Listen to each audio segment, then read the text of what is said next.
আগের দিন রাতের বেলা যখন প্রোগ্রামটা এগিয়ে দেওয়া হলো, মার্চ টু ঢাকা এগিয়ে দেওয়া হলো, তখনই আমাদের আর বুঝতে বাকি থাকলো না যে সরকারের পতন ঘটবে।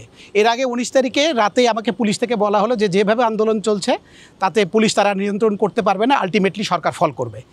তো আমরা মনে করছিলাম হয়তো 2-3 দিন হয়তো দেরি হবে, কিন্তু সেটা লং হয়ে চলে আসলো 4 তারিখ রাতে যখন ঘোষণা আসলো যে একদিন এগিয়ে 5 তারিখ করা হলো, তখন আমরা নিশ্চিত হয়ে গেলাম অ্যাজ এ সাংবাদিক হিসেবে, কারণ আমি সাংবাদিক হিসেবে পুরো ঢাকা চষে বেড়াতাম আমার বেস বানিয়ে। তো তখন আমরা বুঝতে পারলাম যে সরকার পতন ঘটবে। সেই জন্য সকালবেলা আমি বারবার যে কাজটা করতাম, উত্তরা, মিরপুর 10 এবং তার আশেপাশে এই চৌহদ্দিতে আমি ঘুরে বেড়াতাম বেস বানিয়ে যে কি হচ্ছে। এবং সকাল থেকে আমরা দেখলাম যে মিরপুর 10-এ প্রচুর মানুষ, এবং তারা সব জায়গায় আটকে আছে এবং আর্মির ব্যারিকেড দিয়ে তারা আটকে আছে। ঠিক এর মধ্যে টেলিভিশনে আসলো যে সেনাপ্রধান প্রেস ব্রিফিং করবেন, আপনারা ধৈর্য ধরুন। এই কথার বলার কিছুক্ষণের মধ্যে দেখা গেল 10 নম্বর থেকে আর্মিরা জাস্ট ব্যারিকেড দিয়ে রেখে মানুষগুলোকে আটকে রেখেছিলেন। কি সুন্দর করে আর্মি ব্যারিকেডটা সরিয়ে নেওয়া হলো। সরিয়ে নেওয়ার সঙ্গে দেখা গেল মানুষের ঢলটা একদম সামনের দিকে, চারিদিক থেকে, মিরপুরের 3 দিক থেকে আসলো, মিরপুর 14, মিরপুর 2 এবং মিরপুর 10, সোজা 3 দিক থেকে একদম স্রোতের মতো মানুষ চলে যেতে থাকলো ঠিক রোকেয়া সরণি ধরে সংসদের দিকে। এবং আমি আগে থেকে টের পেয়েছিলাম যে হয়তো ক্যাপিটল হিলে যেভাবে সংসদ দখল করেছে, সংসদ দখল করবে, এটা আগে থেকেই। তো এর মধ্যে আমি সংসদের সিকিউরিটির সাথে কথা বলে মনে হচ্ছে ভাই আমরা প্রিপারেশন নিয়ে আছি, কিন্তু মানুষ যেভাবে যাচ্ছিল, তো তখন এই দেখে আমি চিন্তা করলাম মানুষের সঙ্গে গেলে তো আমি কোনো দেখতে পাবো না। আমি উল্টো পথ ধরে আমি এবং শরীফ খিয়া মোটরসাইকেল নিয়ে রওনা দিলাম।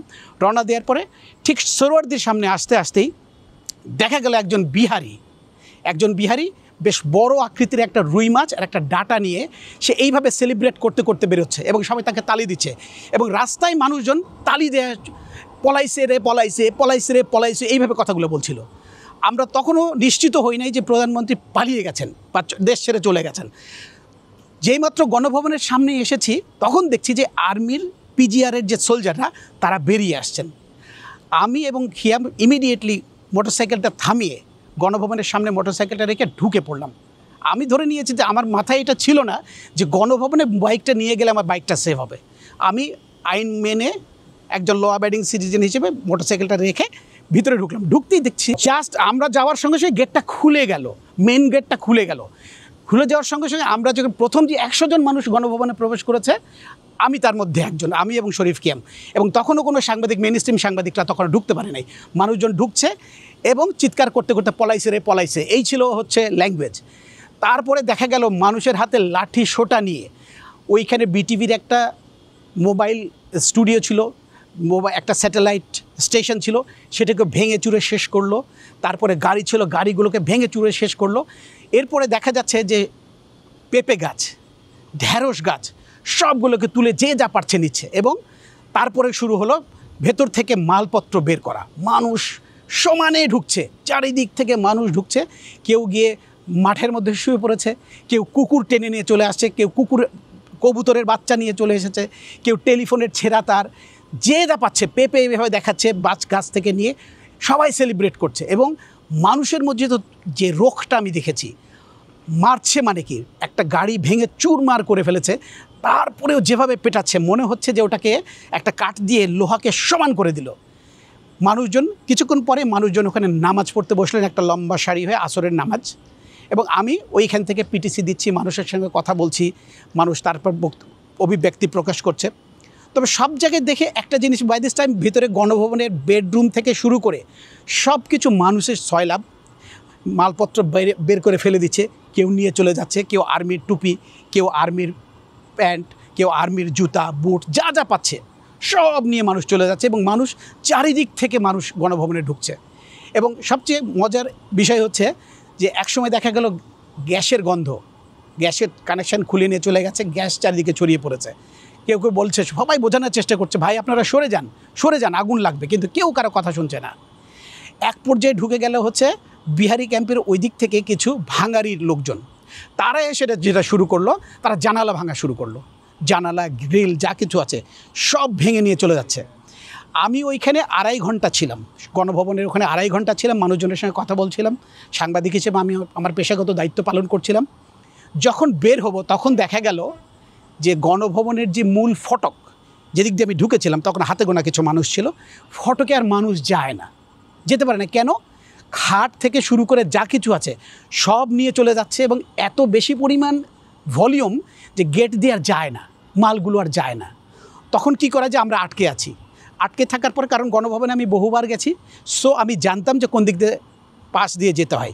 যেখানে রিসিপশন ছিল ওই দিকে যেয়ে দেখি ঘরটা নিশ্চিহ্ন, সব জানালার কাঁচ ভাঙা এবং গ্রিলগুলোও খুলে নিয়ে চলে গেছে, এবং কেমনকি কমোডও খুলে নিয়ে চলে গেছে। তো আমি বেরোতে পারছি না, এবং আমি খিয়াম যখন বেরোতে পারছি না, তখন আমরা করলাম কি, ওই যে গণভবনের রিসেপশনের পাশে যে টয়লেটটা ছিল সেই টয়লেটের ফাঁক দিয়ে বেরিয়ে গেলাম। বেরিয়ে যাওয়ার পরে দেখি দেয়াল ভাঙা হয়ে ঘুরে আসার পরে দেখলাম যে ওইখানকার কর্মচারীদের যে বাসাগুলো, সেই বাসাগুলো লুট হচ্ছে, এবং আমার মোটরসাইকেল যেখানে ছিল সেখানে শুধু মানুষ আর কিচ্ছু নাই। মোবাইল কাজ করছে না, এবং মানুষের ঢেউ মনে হচ্ছিল সময়ের সঙ্গে সঙ্গে আরও বেড়ে যাচ্ছে। এবং তাদের মধ্যে একটা বড় অংশের মানুষ ছিল হচ্ছে, একটা অংশ ছিল হচ্ছে লুটকারী, যেগুলো আমার কাছে মনে হয়েছে তাদের সংখ্যা শতকরা 10 থেকে 15% হবে না, বেশি হবে না। আর অধিকাংশ মানুষ ছিল তারা দেখতে এসেছে, জীবনে কোনো দিন গণভবন দেখেন নাই। একটা সরকারের পতন ঘটেছে, শ্রীলঙ্কাতে প্রেসিডেন্ট যেভাবে প্রাসাদ দখল হয়েছিল ঠিক ওই অভিজ্ঞতা তারা নিতে এসেছেন।